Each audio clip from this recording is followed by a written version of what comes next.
Alright, g'day folks, Ashley here with Ground Speed Gaming, and I've got a little quick video for you with regards to my IFR training, and it's a required equipment on board any aircraft doing day VFR flying.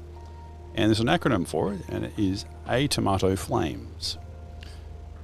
So the first letter, A, is represented by Airspeed Indicator, so that is actually required. So we have one on our left here on the PFD, primary flight display, and we also have a standby one here lower underneath in the center here. Tachometer, that's for each engine that's air cooled. So we have a tachometer here. And obviously this is a single engine aircraft, so we only have one gauge for the tachometer. An oil pressure gauge is also required. Once again, that's for each engine.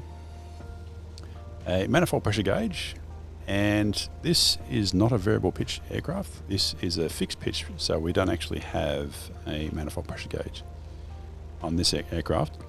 The altimeter, that's a required instrument. It needs to be adjustable as well, so it can be adjusted. And also, once again, we have a standby altimeter also in the center here. We have a temperature gauge. Temperature gauge is liquid cooled engine only. This one requires an oil temperature gauge, which we have, oil temperature gauge, so that is required. You also require a fuel gauge for every fuel tank, and this aircraft has 2 fuel tanks, so we have 2 fuel gauges here, right and a left, and fuel level's looking pretty good. A landing gear position indicator. Now that's only required for aircraft that actually have retractable gear, but if this was to have a retractable gear, it would be probably located around about here. But not a lot of Cessnas have retractable gears. There are some, but not a lot. An anti-collision lights system, and that's required for aircraft certified after March 11, 1996. Now that would be strobe lights.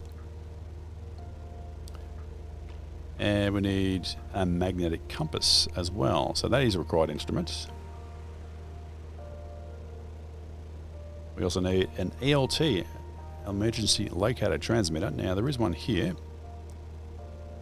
and it's in the arm position at the moment, so you can actually turn on to hear what it sounds like.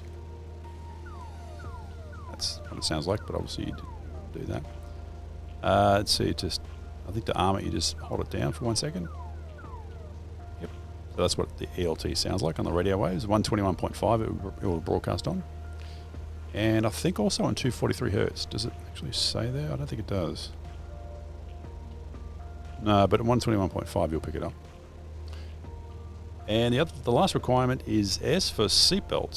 So this one does have seatbelts. So we can have a seatbelt there. And in the 172, the newer versions, the seatbelts are actually in the middle here, and they're just like car seatbelts. Yep.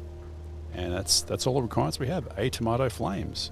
Airspeed, tachometer, oil pressure gauge, manifold pressure, altimeter, temperature gauge, oil temperature gauge, fuel gauge, landing gear, position indicator, anti-collision lights, magnetic compass, emergency locator transmitter, and seatbelts. I hope you got something out of this video, and thanks for watching. I'll see you later.